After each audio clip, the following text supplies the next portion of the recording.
You look at national security, and deterrents are one of the most powerful tools that any government has, and a business would be exactly the same. I look at Donald Trump, and he's coming in and he himself is a deterrent, a human form of a deterrent.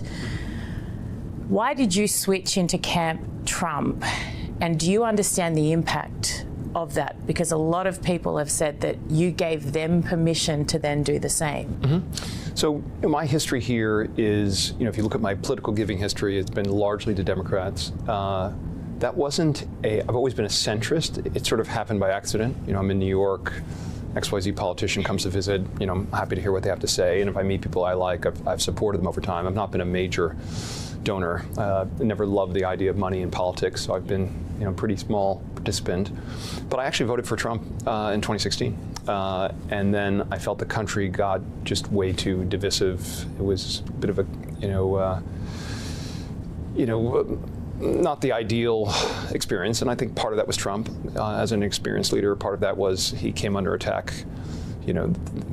before he even took the oath of office. I think it made it very difficult for him to succeed. He was kind of unprepared for office. He didn't expect to win, et cetera. And I thought, okay, Biden presented as a one-term moderate candidate, maybe it would settle the country. It was closer to the center, I thought. And so I supported Biden.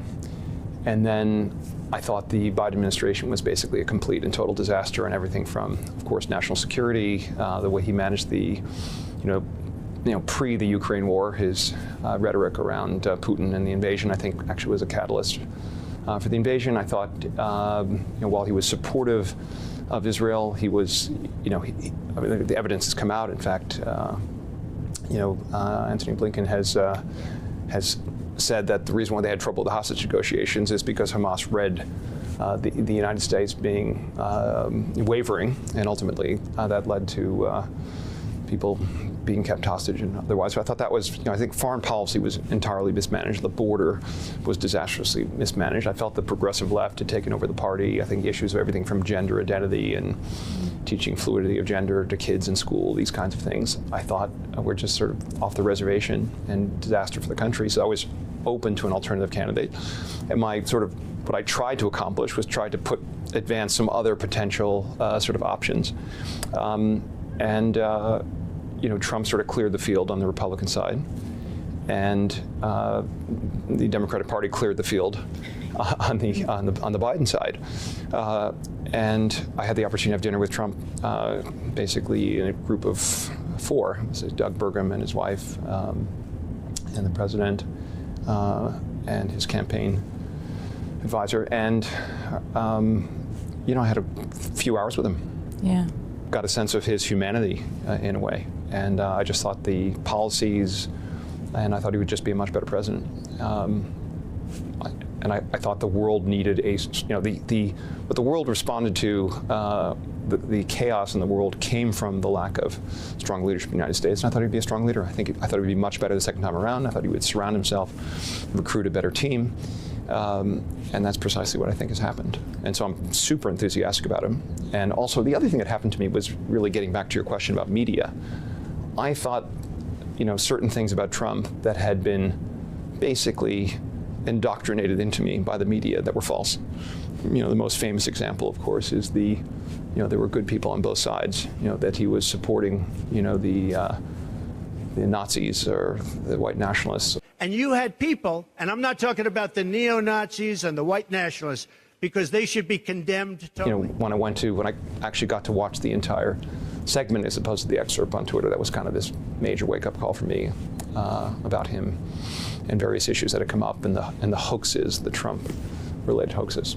So, was there a moment during that dinner where you went, yep, were you in your mind, were you sold prior to going to that dinner, or was there a moment during that dinner where you went, he's the one? I made the decision to support him after that dinner, and I had been planning to write a pretty extensive here's why, because I wanted to explain my point of view, and I also wanted to advocate for my case. I was in the middle of working on this IPO transaction, so I just didn't have time. And then he got shot. And I'm like, you know what, I shouldn't be waiting around to support the guy while the guy's taking bullets. So I'm going to support him. And actually, if you read that post, I said, I forgot exactly the way I wrote it. I intend to support him, and I'll get into more detail later. I eventually wrote my 33 reasons, kind of post. Did you pay a heavy price for that in terms of relationships that you had pre-existing? Look, I think if someone decides they don't want to associate with you or be your friend because you choose one political candidate for president or another, I'm not sure they're a really good friend. So it's a bit of a sorting thing. You know, I don't have a lot of regret about any quote-unquote friends that I've lost over time if I've lost them because something I believe strongly in has sufficiently turned them off that they don't want to associate with me. You know, my friends span the entire array of politics, from far left to far right, and deeply in the center, and I respect people's points of view. What was the biggest surprise about Donald Trump? You mentioned, obviously, media reporting on him has just been utterly ridiculous, but what did you go, wow? Well, I had the opportunity to meet him. I met him in 1995, and I had a several-hour meeting with him. It was, you know, someday worthy of a podcast. So I sort of had a sense of him then, and then I bumped into him at a wedding. And then I saw him. I was on the dais for the Economic Club of America, New York Economic Club. I forgot what it's exactly called. And he came up and said hello, recognized me.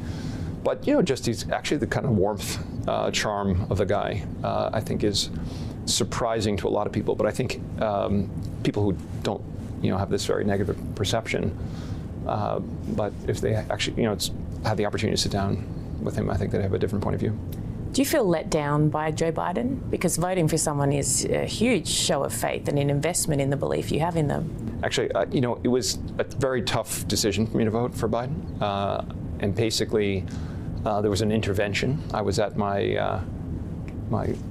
ex-wife's house with my kids, sitting on the terrace for dinner. I remember exactly where I was, and they basically said, "Daddy, you have to vote for Biden. You can't vote for Trump again."